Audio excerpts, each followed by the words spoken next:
So, Disney just dropped another banger trailer for the upcoming Zootopia sequel, and it just continues to get me more hyped for it. It revealed a lot, and there's some interesting things to dive into from this. Well, there is a lot to dive into this, so what's up everybody, it's Willie, and today, this is a different kind of video than what I normally do, but I felt like over the course of this channel, I began to recognize the niche I've been slowly developing for this channel, so to make sure I stay in line with that scope, I might as well make a review on a trailer for an upcoming movie, and what better way than it to be Zootopia 2, which for some context, I was a fan of the movie when it first came out, after it was first presented to me in my elementary school, but since then, I haven't really been following up to much of its media since, but with now an upcoming sequel that's coming out in over a month from now, and with the final trailer just dropping by this week, I thought it'd be fun to make a review and break down what appears to be happening with this movie and the narrative that they're trying to evoke, which will be pretty interesting. So after watching the final trailer, it's just building me more hype for this movie. There's a lot that it wants to offer that kind of gives me a much more higher caliber storyline they're producing, and a great thing about my hype for this is how much the movie is really building up the stakes to distinct itself from the revolving door of issues Disney had with its recent movies. And outside of Inside Out 2, there hasn't really been much of an upper scale sort of movie that truly offers anything for me to resonate with, but this one seems to establish a lot of that potential, which on par with Inside Out 2, this wasn't a sequel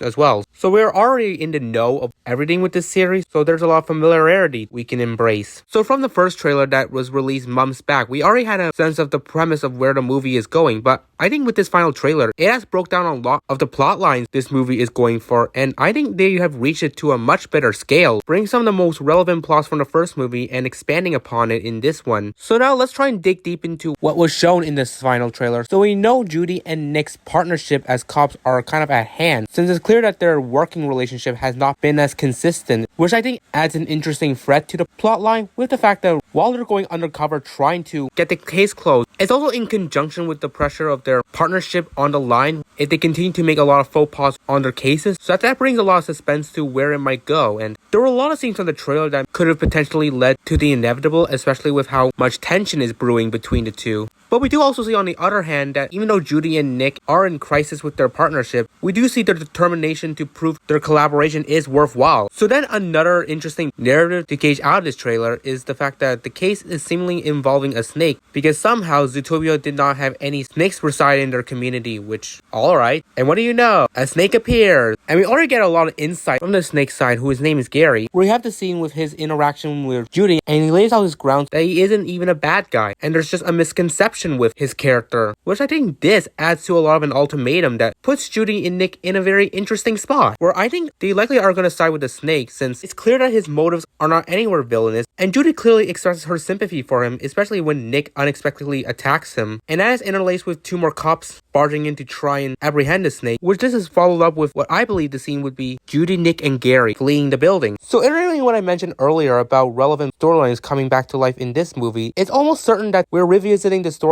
with the prejudice towards predators, but alternating that to reptiles. With that now conjunction with a segment that shows Zootopia's secret reptile population, where Judy and Nick visit this place with the help of Nibbles the beaver, and with the whole notion of this being secretive, it's clear that the prejudice towards the reptile is pretty flagrant, and I think on par with the pair trying to help out Gary in this spot. It also leads me to believe that there's also going to be the plotline of them investigating the whole precedent with this reptile prejudice that seems to be the case, and then in conjunction with what appears to be a snake hunt for Gary, it's adding so much layers of pursuit with Nick and Judy's journey. Alongside the threat of them potentially splitting, there's also some links who are on pursuit of them, which we finally have them interviewing the Zootopian mayor, who amusingly count the number of times the pair essentially screwed over a mayor's positioning, which he only counted 2. But yeah, I think we're getting introduced to what is seemingly the actual bad guy, or villain I should say, for this movie, and that it's the links right here. I'm looking forward to see what kind of threat that they're going to impose on the hero. Hopefully it's something that is not as impromptu and actually has a lot more background to emphasize on it, unlike Bellwether, where the criticism for her villainous role is the fact there wasn't really much insight on her motives, and it was just so sudden, without much depth to her. So I hope there's a lot more for this movie's villain to offer a more substantial storyline. And to culminate everything, there seems to be a lot of territories that the two are going to traverse around. And we do have the line from Nick really expressing his concerns about the journey essentially putting their lives at risk, which I'm inclined to believe it is in the context of them trying to shift to Zootopia's perspective on the reptiles. And I guess their exploration for it is intertwined with their lives being put on the line. And we do have segments that show them in grave danger, elevating the suspense and thrill that this movie is offering up to us. So that really was all of what I was able to break down from the trailer. A lot of things I really gauged out of it was very unique. And some things I hope that will happen in the movie is Nick and Judy being able to succeed with their adventure in hopes of keeping their partnership intact, because I feel like from the lens that we're supposed to see, they are always meant to work together, which is what the first movie was always trying to impose. So for all that setup to kind of go to waste can leave a sour taste in my mouth from many facets from what I just mentioned. And another thing that I'm intrigued with this movie is building off and expanding some of the flawed storylines that the first movie entailed and giving more of an evolution in this movie by producing parallels with reptiles essentially in the predator spot, with a fun little touch of that reptile club, proving them to be in such a minority position that seems to motivate Judy and Nick to investigate this whole matter. We also are primed for some fun humor that this movie is going to offer too, with some zany energy that some of the characters are going to bring, and everything else seems so cinematic, which is equivalent to my excitement for this movie. It's like Disney seems to be aware of their positionality with their latest movies, though they're trying to create some sort of higher scaled movie that will reach to us long-time fans. So I'm giving a lot of good prayers that this movie that is promising a lot out of this undercover story of Judy and Nick interlaced with many other plot lines that will be compelling along the way too. For now, that's where I'm at with this trailer. I shouldn't say it was totally the best, but I think it was up there to maintain the hype coming into this movie. And with them releasing it in the US Thanksgiving Day, Disney better pray and hope that we are thankful for it. I'm excited to see it. Thank you all for tuning into this different sort of video that I make for my channel. And if this style of content is feasible for my channel moving forward, then I'm going to continue this sort of content where I break down everything from a movie trailer. So tap that like and subscribe. Feel free to comment down below your opinions on the trailer and what you believe might happen based on what you analyze from the trailer. I appreciate everything and we'll see you all in the next video.